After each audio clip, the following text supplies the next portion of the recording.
Olá pessoal, tudo bem? Estamos aqui de novo para mais um bate-papo, mais um compartilhar com a nossa igreja de segunda-feira. E você que está aí assistindo, você pode se edificar e você pode, como a gente sempre fala, iniciar a tua semana e hoje, coincidentemente, o teu mês de junho, né? Sobre uma palavra, sobre uma direção e edificar a tua vida, edificar a tua casa, edificar, na verdade, aqueles que chegam perto de você. Saudade de todo mundo, saudade da galera. Mas logo, logo, com certeza, nós vamos estar juntos de novo. Estou com saudade de todo mundo. Um grande abraço, um beijão aí do pastor Silvano para toda a galera da igreja de segunda-feira. E hoje nós queremos compartilhar com você um assunto bastante gostoso e que todo mundo percebe, às vezes, na caminhada, e às vezes a gente fica sem resposta, né? Sobre a nossa caminhada cristã. E o tema que eu queria compartilhar hoje é destinados a crescer, né? O nosso destino na nossa vida, nossa carreira cristã, é crescer. Deus fez você para crescer, né? Por isso que a gente fala que é necessário nascer de novo. Então, Deus, Ele quer que você cresça espiritualmente, não é verdade? Tem um texto lá em Mateus que fala que ninguém pode acrescentar sequer 1 centímetro à sua altura. Então, todo ser humano, quando chega numa fase adulta, ele não cresce mais, ele tem uma estatura ali que ele não cresce mais, não é verdade? Mas espiritualmente, veja que interessante, né? Espiritualmente, o nosso modelo, ele é Cristo, não é verdade? Todos nós, como cristãos, temos um modelo, um padrão, uma referência de crescimento, que é Jesus. Ele é a nossa estatura, né? Ele é o padrão. Por isso que a gente sempre brinca nos nossos discipulados, que o papel do discipulado é nos tornar semelhante a Cristo, a ponto de sermos confundidos com Ele, né? Isso tem a ver com o quê? Tem a ver com caráter, tem a ver com pureza, com amor, com altruísmo. Isso tem a ver com perdão, misericórdia, compaixão, todos aqueles atributos que há no caráter do nosso Senhor Jesus Cristo, né? E só para que você possa compreender essa questão do crescimento, você imagine um rio, né? Eu sempre gosto de lembrar do rio. O rio, quando você vê ele muito grande, vê um rio aqui da Ana, você vê um rio Miranda, eles são grandes. Mas se você for buscar a nascente desses rios, né, onde eles nasceram, a gente chama de nascente, é tipo uma mina bem pequena, né? Vamos imaginar, se você pegar uma mina daquela, uma nascente de um rio daquele, ele pode saciar a sede ali de 4, 5 pessoas, não tem muita capacidade ali, né? Por mais que está gerando água o tempo todo, ele não tem muita capacidade ali de atender. Já um rio não. Um rio às vezes gera energia para uma cidade, né? Um rio pode abastecer toda uma cidade. No rio você pesca, no rio você toma banho, ele começa a aumentar as possibilidades, não é verdade? E a utilidade dele. É claro que quando você olha uma nascente é tudo muito bonito, você se encanta, mas não tem muita utilidade ali. Mas conforme ela vai crescendo, aumenta a utilidade, aumenta a finalidade para a qual Deus criou, né? Deus criou a nascente para virar rio, né? Quando você olha também as mudas, né, das árvores muito grandes, as mudas são todas pequenas, mas todas elas crescem, não é verdade? O que uma muda pequena pode produzir? Nada, né? Você tem que aguar, você tem que cuidar, você tem que adubar, você tem que colocar ela num lugar adequado.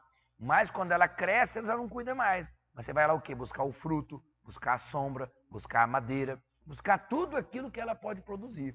E a vida cristã não é diferente. Você nasceu no mundo espiritual para crescer, para amadurecer e para dar frutos, não é verdade? Para ser útil no reino de Deus. E a gente percebe que muitas pessoas nascem, né, no reino de Deus e elas se tornam crianças.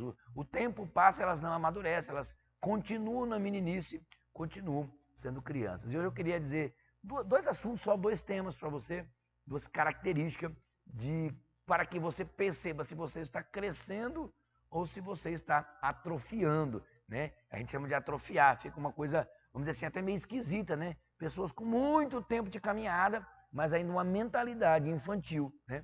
Eu trouxe um estudo aqui, vou ler para vocês aqui do G1, que fala sobre criança, né? Fala assim, ó, as crianças são naturalmente egoístas até os 7 anos de idade, né? Ó, uma pesquisa científica comprovou que toda mãe já sabe, né? Antes dos 7 anos, as crianças são extremamente egoístas.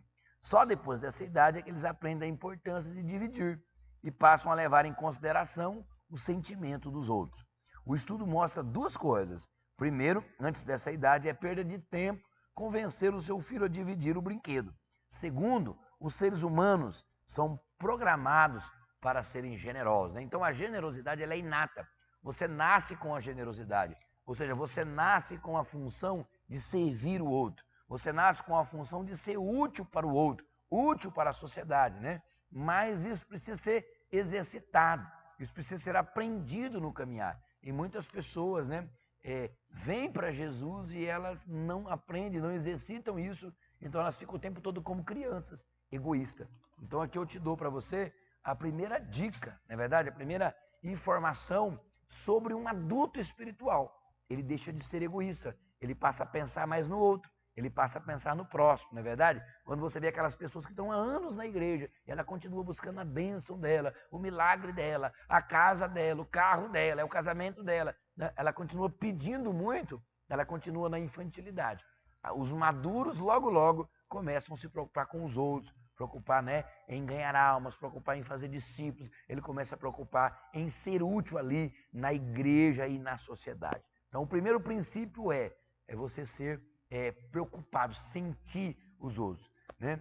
E aí você se compromete, é um nível de comprometimento. Quando as pessoas não se comprometem com os outros, com a igreja, com as necessidades, na verdade, com as situações e dificuldades das pessoas, ela se torna um cristão infantil, um cristão menino. E a segunda coisa, como nós estamos falando de ser parecido com Jesus, de crescer a estatura dele, a Bíblia fala que nós devemos pensar como Jesus, né? Eu vou ler com você aqui 1 Coríntios, no capítulo 13, quando a Bíblia está falando do amor, só para você entender que por isso que a maturidade está ligada com o sentimento pelo outro, o amor pelo outro, a entrega pelo outro. Aqui no livro de 1 Coríntios, no capítulo 13, no verso 11, ele diz assim, ó: quando eu era menino, eu falava como menino, eu sentia como menino e eu pensava como menino. Ele fala assim: quando cheguei a ser homem, desisti das coisas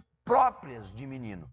Então, olha, ele falava como menino, ele sentia como menino e ele pensava como menino. Então, ao inverso, né, porque nós sabemos que nós pensamos, falamos, né, pensamos, sentimos, falamos e agimos, não é verdade? A Bíblia diz que a gente é o que a gente fala, né? Então a boca fala o que o coração está cheio, logo você é o que você fala, né? Então você é o que você pensa. Então qual é o segredo da maturidade? Começar a pensar como Jesus, ter o mesmo pensamento que houve em Cristo Jesus. E só para a gente encerrar, né? A Bíblia fala lá em Filipenses que Jesus, o sentimento de Jesus qual que era? Ele não usurpou ser igual a Deus, antes assumiu a forma de servo, se transformou em figura humana e se humilhou até a morte, e morte de cruz. Ele esvaziou-se de si mesmo, a Bíblia diz, e humilhou-se a si mesmo e assumiu a forma humana. Então, pastor, eu quero pensar como Jesus, eu quero amar como Jesus. Só tem um jeito, você tem que se identificar com o outro. Jesus se identificou comigo e com você. Jesus, ele morreu por mim e por você. Jesus se tornou homem como eu e você, para poder nos levar para o Pai, para poder ser o caminho que nos leva para o Pai. Então eu quero dizer para você, quer crescer, quer ter uma caminhada espiritual de crescimento, quer ser parecido com Jesus, se comprometa com o próximo, se humilhe, né? Seja obediente. Você vê que a Bíblia fala que Jesus, ele foi obediente, né? Ele obedeceu. Uma outra forma de você continuar crescendo é continuar obedecendo, né? A gente vê que os filhos que estão obedecendo os pais, que obedecem o professor, as pessoas que estão em obediência, elas tendem a crescer, elas deixam de ser meninos. Pessoas que não obedecem na infância, elas se tornam adultos meninos, né? Então que o Espírito Santo fale com você nessa palavra, que o Espírito Santo ministre com você nessa palavra. É tempo de crescer, é tempo da gente nós não sermos mais meninos inconstantes, levados por todo o vento de doutrina. A Bíblia diz, o apóstolo Paulo fala conosco que nós devemos ser o que? Como meninos, sim, na malícia, mas nós devemos ser maduros no juízo, no conhecimento, conhecendo Deus para parecer-se com Ele, conhecendo Jesus para parecer com Ele. Ótima segunda-feira para você. Você foi destinado a crescer, você foi destinado a se tornar útil no reino de Deus e para as pessoas ao seu redor. Um abraço, excelente segunda-feira para vocês, ó. Tamo junto.